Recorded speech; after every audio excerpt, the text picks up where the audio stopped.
नमस्कार, जय श्री राधे। मैं हूं आपके साथ डॉक्टर करिश्मा कौशिक और आप सभी दर्शकों का हमारे YouTube चैनल पे बहुत बहुत स्वागत है। इस चैनल को अगर आप देख रहे हैं तो बेल आइकन प्रेस करके सब्सक्राइब जरूर करेंगे, लाइक कमेंट शेयर फॉलो कीजिएगा और कमेंट बॉक्स में कमेंट करके ज़रूर बताएं कि आपको हमारी वीडियोस कैसी लगती है। और अब बहुत सारे त्योहारों के बाद रक्षाबंधन हो गया, जन्माष्टमी का पर्व हो गया, अब आने वाले हैं गणपति बप्पा यानी कि गणेश महोत्सव अब शुरू होने वाला है। कौन सी तिथि रहेगी, क्या समय रहेगा, किस समय के दौरान आपको जो है गणेश स्थापना करनी है, ये सारी जानकारी आपको इस वीडियो में मिलेगी। तो वीडियो को एंड तक देखिएगा कि किस तरह से आपको पूजा अर्चना गणेश जी की करनी है 10 दिन में। तो अगर हम बात करें गणेश जी की, गणेश जी एक ऐसे देवता माने जाते हैं जिनकी पूजा आराधना हर एक पूजा से पहले बहुत जरूरी है। चाहे हम माता रानी की पूजा करें, चाहे हम जन्माष्टमी का पर्व करें, चाहे हम कोई भी अन्य तरह की पूजा करें, और सबसे महत्व तो इनका दीपावली पर होता है। लक्ष्मी जी की पूजा आराधना नहीं कर सकते जबकि भगवान श्री गणेश जी की पूजा आराधना ना कर ले, क्योंकि ये संपूर्ण देवी देवताओं में केवल एक ऐसे देव हैं जिनकी पूजा आराधना किए बिना हर एक पूजा को अधूरा ही माना जाता है, चाहे वो हम किसी भी देवी देवता की अर्चना कर ले। ऐसा इनको वरदान मिला हुआ है। मगर वहीं पे अगर हम गणेश महोत्सव की बात करते हैं, पहले तो भारत के कुछ ही क्षेत्रों में, जैसे कि अगर हम महाराष्ट्र की बात करें, उड़ीसा की बात करें, तो ऐसे कुछ ही क्षेत्रों में जो है गणेश महोत्सव मनाया जाता था। अब क्योंकि हर एक त्योहार बहुत ही धूमधाम से मनाया जाता है, चाहे हम ये एक सोशल मीडिया के माध्यम से कह लें या किसी भी चीज से कह लें, मगर लोगों के अंदर बहुत ज्यादा हर एक चीज को लेकर के जागरूकता हो रही है और प्रेम की भावना बढ़ रही है, पूजा आराधना आध्यात्मिकता की भावना बढ़ रही है। चाहे किसी भी माध्यम से कम भगवान की पूजा अर्चना पूरे विश्व भर में की जाती है। तो भगवान श्री गणेश जी की पूजा आराधना गणेश महोत्सव मनाया जाएगा इस वर्ष 18 सितंबर या 19 सितंबर हम कह सकते हैं। क्यों मैं दोनों ही डेट्स कह रही हूँ ये भी मैं आपको बताऊंगी अभी। और साथ साथ 10 दिन का ये महोत्सव होता है और इस दौरान किस तरह से पूजा आराधना करनी चाहिए, चलिए जान लेते हैं। तो जो तिथि शुरू होगी गणेश महोत्सव की, जो तिथि होती है वो होती है भाद्रपद मास के शुक्ल पक्ष की चतुर्थी यानी कि चौथी तिथि। अब ये तिथि जो लग रही है ये 18 सितंबर 2023 दोपहर में 2:09 पे ये तिथि आरंभ हो रही है। मगर क्योंकि हमारा जो पंचांग होता है, हमारे जो ज्योतिष चलता है, वो उदया तिथि के आधार पे चलता है, तो इसीलिए जो तिथि लगी रहेगी ये 19 सितंबर 2023 दोपहर के 3:13 तक लगी रहेगी। यानी कि उदया तिथि जब सूर्य उदय होगा तब 19 तारीख को ये तिथि लगी होगी, ना कि 18 तारीख को। तो 19 तारीख को हम गणेश जी की स्थापना करेंगे, गणपति जी को हम घर पे लेकर के आएंगे। तो इसी बात पे बोलिए गणपति महाराज की जय।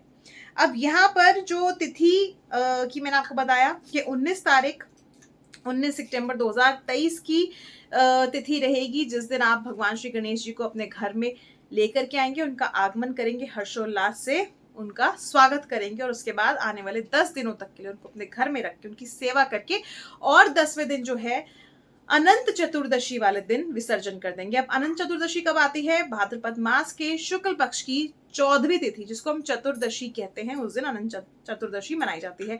और ठीक अगले ही दिन से जो है क्या शुरू हो जाते हैं पितृपक्ष, यानी कि पितरों का भी आगमन हो जाता है।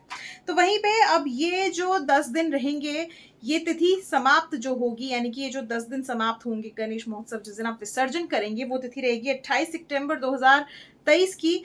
एक्चुअली में जो डेट है वो 27 सितंबर 2023 रात को 10:15 से शुरू हो जाएगी। मगर क्योंकि जैसे कि मैंने शुरुआत में ही कहा था कि हम उदया तिथि को कंसिडर करते हैं, तो उदया तिथि के अनुसार जो तिथि रहेगी वो 28 सितंबर की रहेगी और शाम को जो ये तिथि समाप्त होगी अनंत चतुर्दशी की, वो समाप्त होगी 6:48 पे, यानी कि 6:48 PM पे। तो ये तिथि समाप्त हो जाएगी।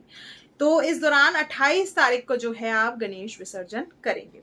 अब ये जो 10 दिन है, इस समय पे पूजा आराधना किस तरह से की जाएगी, भगवान श्री गणेश जी का आगमन होगा। अब जो स्थापना का मुहूर्त होगा वो क्या रहेगा, तो स्थापना का मुहूर्त मैं आपको बता दूं। स्थापना का मुहूर्त जो रहेगा वो 19 सितंबर 2023 सुबह 11:07 से लेकर के दोपहर के 1:34 का रहेगा। यानी कि ये लगभग जो 2 से ढाई घंटे का समय होगा। इस दौरान आप भगवान श्री गणेश जी की स्थापना कर सकते हैं और इसी समय पे की करना बेहतर रहेगा, क्योंकि ये एक्चुअली में जो है ये शुभ मुहूर्त है भगवान श्री गणेश जी की स्थापना करने का। इसके अलावा अगर हम बात करें किस तरह से स्थापना करेंगे, भगवान श्री गणेश जी के जो रंग बहुत प्रिय होते हैं, या तो वो ऑरेंज रंग, नारंगी रंग जिसको हम कहते हैं, बहुत प्रिय होता है। इसके अलावा येलो यानी कि पीला रंग बहुत प्रिय होता है, लाल रंग बहुत प्रिय होता है। तो इस तरह के कलर्स आप जरूर ऐड ऑन करें। जब भगवान श्री गणेश जी को लेके आएंगे, उनको पीले या नारंगी वस्त्र में लपेट करके लेके आए, उसके बाद उनको स्वागत करें। जो उनका आप स्थापना करेंगे वो नॉर्थ ईस्ट डायरेक्शन में करें। अगर नॉर्थ ईस्ट डायरेक्शन अवेलेबल नहीं है तो आप नॉर्थ या ईस्ट डायरेक्शन में, यानी कि उत्तर या पूर्व डायरेक्शन में आप करें। उत्तर पूर्वी डायरेक्शन बहुत अच्छी रहेगी। इसके अलावा जो है आप इनके ऊपर पीले रंग के वस्त्र अर्पित करें और साथ साथ पीले पुष्प अर्पित करें। गेंदे के पुष्प बहुत प्रिय हैं भगवान श्री गणेश जी को, तो गेंदे के पुष्प इनको अर्पित करें। भोग में गणेश जी एक ऐसे भगवान हैं, एक ऐसे देव हैं जो बहुत ज्यादा फूडी हैं, यानी कि बहुत सारे खाने इनको प्रिय हैं, बहुत सारे भोग प्रिय हैं। जैसे भगवान श्री कृष्ण जी को 56 भोग लगाते हैं, आप इनको कितने ही प्रकार के भोग लगा दो कम ही रहेंगे। तो जो भी आप भोग में खाने में इनको भोग लगाना चाहते हो वो आप भोग लगाओ। बस एक चीज का आपको ध्यान रखना है, सात्विक खाना होना चाहिए, लहसुन प्याज का सेवन नहीं होना चाहिए। सात्विक खाने का भोजन का आप भोग लगाएं। और 10 दिनों में जब आप भगवान श्री गणेश जी की स्थापना कर रहे हैं तो इन 10 दिनों में कुछ ना कुछ इनको आप भोग लगाते रहिएगा। गणेश जी बहुत फूडी हैं, तो इसीलिए इनको टाइम टू टाइम भोग लगाना जरूरी है। साथ साथ जो है इन 10 दिनों में सात्विक भोजन ही बनेगा, शुद्ध शाकाहारी वैष्णव भोजन बनेगा। इसके अलावा भगवान श्री गणेश जी को नियमित रूप से आप आरती जरूर करें।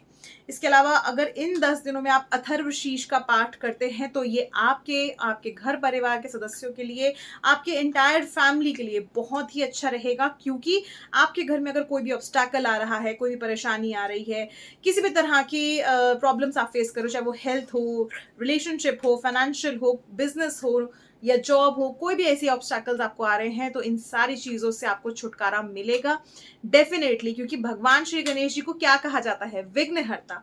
तो विघ्न सारे हर लेंगे हमारे विघ्नहर्ता, और आपको डेफिनेटली कुछ ना कुछ देके जाएंगे। क्योंकि जब भी भगवान आते हैं ना, तो ऐसा नहीं है कि व्यक्ति सेवा करे और वो उसको कुछ दे के ना जाए, कुछ ना कुछ जरूर दे के जाते हैं। ये मेरा अपना खुद का पर्सनल एक्सपीरियंस है। जो भी आप मांगोगे ना, आपको सब कुछ मिलेगा। तो भगवान श्री गणेश जी को लेकर के आ रहे हो, उनकी पूजा आराधना करो, उनकी अर्चना करो, और नियमित रूप से एक जरूर आपको नियम बांध लेना है, नियमित रूप से उनको गेंदे के पुष्प और दुर्वा जरूर अर्पित करो, ताकि आपके जीवन में किसी भी तरह की परेशानी ना आए। दुर्वा कैसे अर्पित करनी है? दुर्वा उनके चरणों में नहीं रखनी है। बहुत सारे लोग ये गलती करते हैं, दुर्वा उनके चरणों में रख देते हैं। चरणों में नहीं रखी जाती है, उनके मुकुट पे रखी जाती है। इसीलिए भगवान श्री गणेश जी की पूजा आराधना करते समय मुकुट पे आपको उनको दुर्वा अर्पित करनी है। गणेश जी को आपको गेंदे के पुष्प की माला अर्पित करनी है, ऑरेंज या येलो कोई भी कलर की। साथ साथ उनको लड्डुओं का प्रसाद जरूर चढ़ाना है। राशि के अनुसार कौन सा प्रसाद चढ़ाना होगा ये हम बात जरूर करेंगे अगली वीडियो में। तो like, comment, share, follow, subscribe जरूर करें, जानने के लिए कि और क्या कुछ खास आप इस गणेश महोत्सव में कर सकते हैं। तो मुझे दीजिए इजाजत। नमस्कार, जय श्री राधे।